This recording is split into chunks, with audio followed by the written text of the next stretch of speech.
Good afternoon and welcome to the most electrifying place at the auto show. We're here at the 2011 Washington Auto Show. This is the show where automakers are showcasing to policymakers what they think the future of fuels will be. There's more green cars, there's more green technologies than any other auto show in the country. Let's take a look at what they think the future of fuels will be. The future of fuels is liquid and renewable. The future of fuels, transportation fuel in this country, I believe, is natural gas and or propane. It's alternative fuels. Flexible fuel vehicles in combination with hybrid technologies. The future of transportation is going to take many directions, and I think we're going to see a lot more advancements in electric drive, batteries, while we maintain our gasoline infrastructure right now. NACS is putting a huge emphasis on the future of fuels for a very simple reason. We cannot sit back and hope that gasoline and diesel fuel will sustain the motor fuels population for the next 20, 30, 40 years, especially when we see new technologies coming on the market every single year, policies being crafted in Washington to force new technologies into the market. We need to be nimble enough and aware of what the future holds so the retailers can respond and profit from the new demands of the consuming public. The first thing that caught my attention as we were walking through the exhibits was a Mazda RX-8 concept car.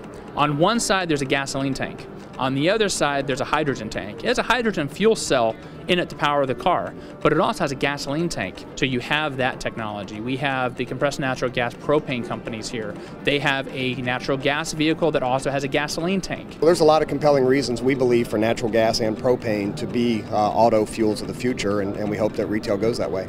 If you want to get into the infrastructure, it's a heck of a lot cheaper to put a propane infrastructure in than it is to put in natural gas. A lot of fleets and delivery companies really like natural gas or propane power because that gives them another option. And if it's dual fuel where they can run gasoline as well, they have more bases covered.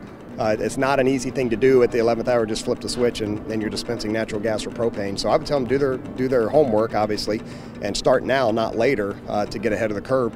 I think what we're seeing in electric vehicles is a trend towards giving consumers options. Rather than producing fuels or vehicles that are dominant on only one type of energy, electric energy, plug-in electric energy, you want some flexibility so consumers can use the vehicles and the applications they're accustomed to.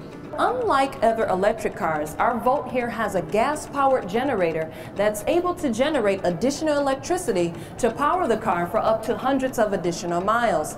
Therefore, you'll never have to worry about being stranded from a depleted battery with that support. That means you can go on cross-country trips. You can run on pure gasoline or you can charge it up overnight. You have options. We're also seeing tremendous development in the diesel market.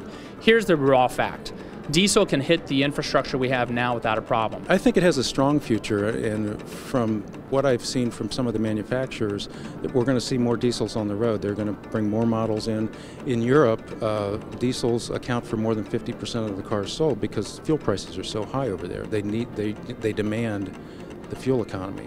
And since so many of the fueling stations now have diesel pumps, diesels right on the island because of the full-size pickups with diesel, I think we're going to see more and more smaller diesel cars. We also talked to customers who are walking around the show floor, and we learned some interesting things.